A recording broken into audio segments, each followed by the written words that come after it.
Assalamualaikum warahmatullahi wabarakatuh. Kami dari kelompok satu akan mempresentasikan jenis-jenis rem pada kendaraan roda 4. Jenis rem pada kendaraan roda 4 diklasifikasikan berdasarkan mekanisme kerja serta teknologi yang digunakan.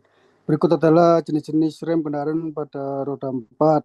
Berdasarkan mekanisme kerja, yang pertama berdasarkan mekanisme kerja, yang kedua berdasarkan sistem operasi, yang ketiga berdasarkan teknologi tambahan. Berdasarkan mekanisme kerja rem cakram atau disc brake, menggunakan cakram disc yang dijepit oleh kampas rem dalam kaliper. Umumnya digunakan pada roda depan dan pada mobil modern juga sering di keempat roda. Kelebihan, pendinginan lebih baik, pengereman lebih responsif, cakram terbuka sehingga mudah membuang panas ke udara. Kekurangan, tidak cocok untuk beban sangat berat, rentan terkena air, penurunan efektivitas saat terlalu panas. Berikut animasi dan cara kerja disc brake.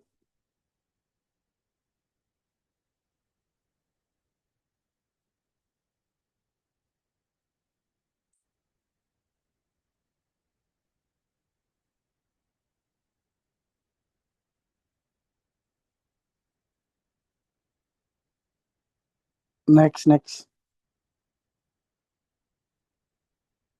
Rem tromol atau drum brake.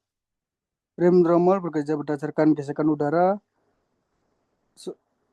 gesekan antara sepatu rem dan bagian dalam tromol atau drum yang berputar bersama roda. Umumnya digunakan di roda belakang pada mobil penumpang.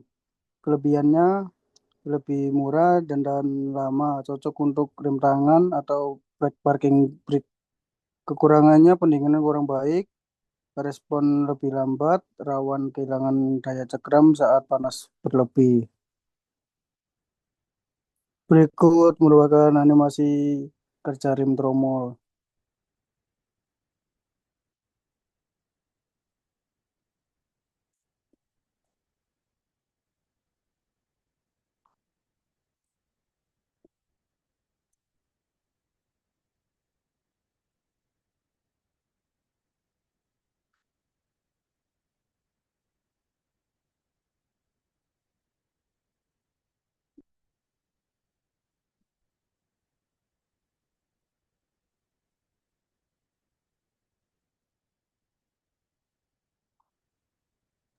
Berdasarkan sistem operasi rem hidrolik.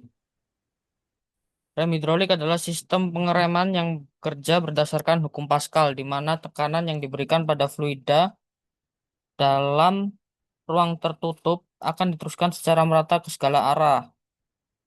Dalam sistem ini, fluida biasanya atau minyak rem digunakan sebagai media pengantar tekanan dari pedal rem yang oleh pengemudi, diinjak oleh pengemudi komponen pengereman di roda, seperti kaliper pada rem cakram atau wheel cylinder pada rem tromol.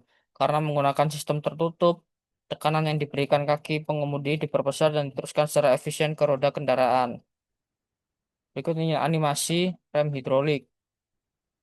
Cara kerjanya, pengemudi menekan pedal rem yang menggerakkan master cylinder.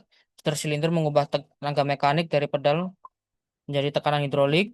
Tekanan dari minyak rem dialirkan melalui selang rem menuju kaliper.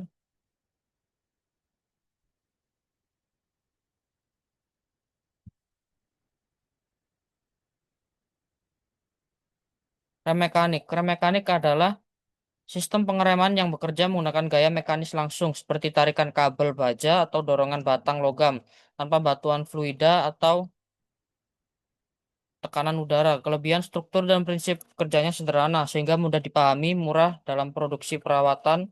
Umumnya dipakai sebagai rem tangan karena tidak memerlukan tekanan aktif untuk terus-menerus. Kekurangan tidak sekuat rem hidrolik dalam memberikan tekanan tinggi, kabel bisa longgar, dan perlu disetel secara berkala, tidak cocok untuk kecepatan tinggi. Next.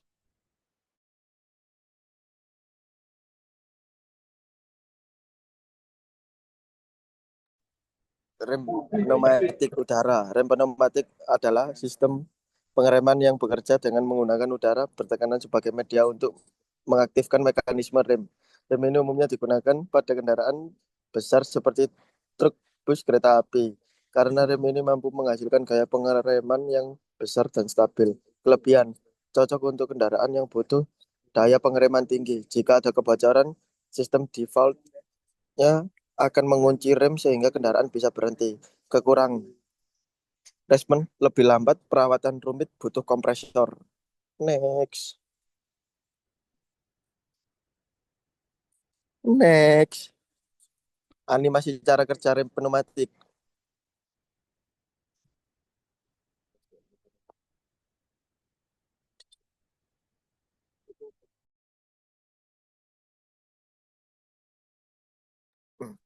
Berdasarkan teknologi tambahan ABS, Anti-Lock Braking System. Rem ABS adalah sistem pengereman canggih yang mencegah roda terkunci saat terjadi pengereman mendadak atau di permukaan licin. Tujuan utama menjaga traksi ban terhadap jalan, meningkatkan kontrol dan stabilitas kendaraan selama pengereman keras, mengurangi resiko slip atau tergelincir. Kelebihan, mencegah roda terkunci saat pengereman mendadak, meningkatkan kontrol kendaraan. Kekurangan, perlu perawatan lebih, biaya produksi dan perawatan lebih tinggi karena membutuhkan komponen elektronik.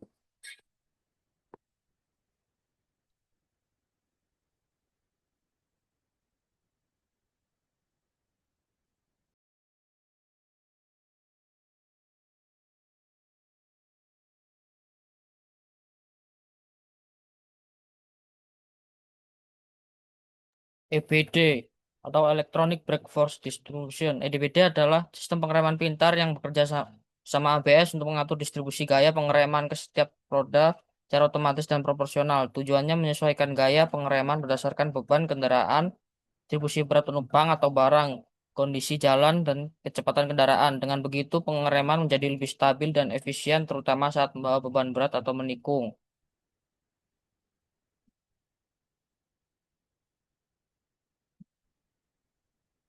Bim.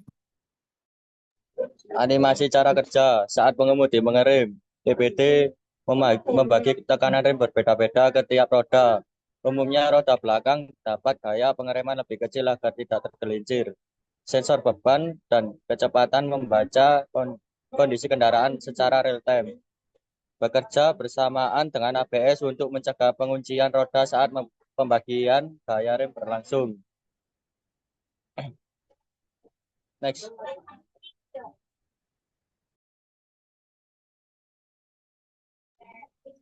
BA atau brake assist. Brake assist adalah sistem pengereman tambahan yang secara otomatis menambahkan tekanan pengereman maksimum saat pengemudi melakukan pengereman darurat, terutama jika tekanan kaki tidak cukup kuat atau cepat.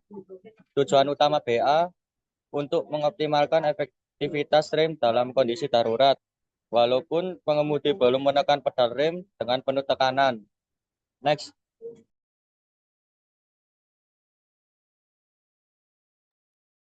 Regenerative braking. Regenerative braking atau pengereman regeneratif adalah sistem pengereman yang mengubah energi kinetik kendaraan saat mengerem menjadi energi listrik, lalu menyimpannya kembali ke dalam baterai.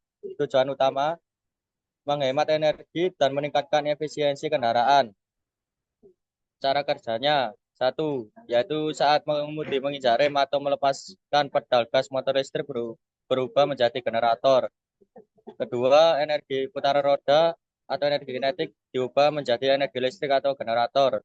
Ketiga, energi listrik tersebut disalurkan ke baterai kendaraan untuk disimpan dan digunakan kembali. Next. Sekian dari kelompok 1 presentasi kali ini. Terima kasih.